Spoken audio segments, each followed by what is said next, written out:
الحمدللہ وحدہ والصلاة والسلام علی من لا نبی بعدہ اما بعد فاعوذ باللہ من الشیطان الرجیم بسم اللہ الرحمن الرحیم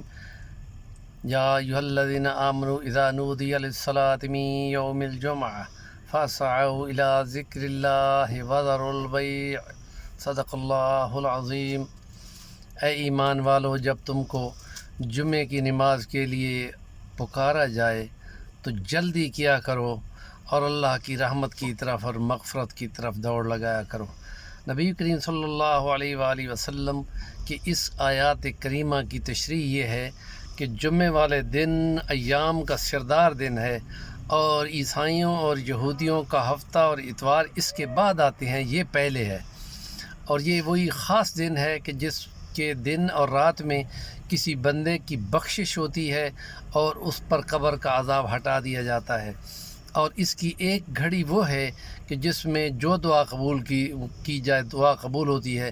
اور اس کے لیے علماء کے نزدیک یہ ہے کہ خطیب جمعہ جب جمعے کا خطبہ دیتا ہے تو اس کے درمیان میں جو بیٹھتا ہے کچھ لمحے کے لیے یا منٹ سیکنڈوں میں، تو اس میں اگر کوئی دعا کی جائے تو عموماً یہ دعا کی جاتی ہے کہ اے خدا مجھ کو مقبول دعا بنا دے، جو میں اچھی دعا مانگوں میری قبول فرما لے۔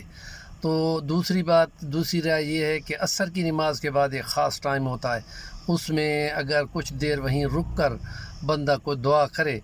کیونکہ ایک حدیث موجود ہے کہ جس میں ہے کہ عصر کے وقفے کے بعد عصر کی نماز اسی جمعے والے دن اس کے بعد کی گھڑیوں میں وہ مقبولیت کی گھڑی ہوتی ہے، تو جو دعا کی جائے تو اس میں مسلمانوں کو چاہیے کہ تمام امت مسلمہ کی غلامی کے دور سے نکالنے کی دعا کرنی چاہیے،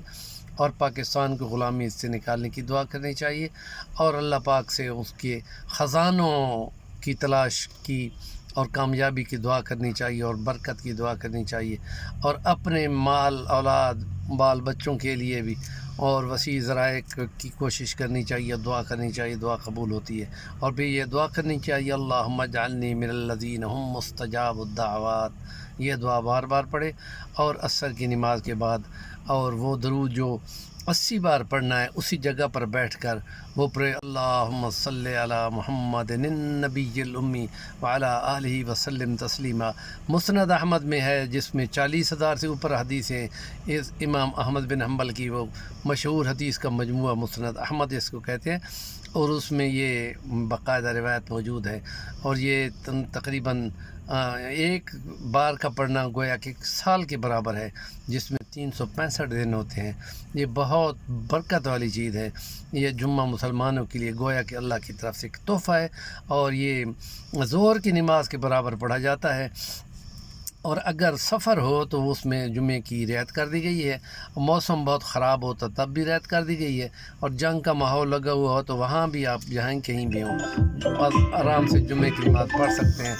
اللہ پاک نیکی کی بات کو ابلاغ کرنے والا بنائے۔ وآخر دعوانا الحمدللہ رب العالمین۔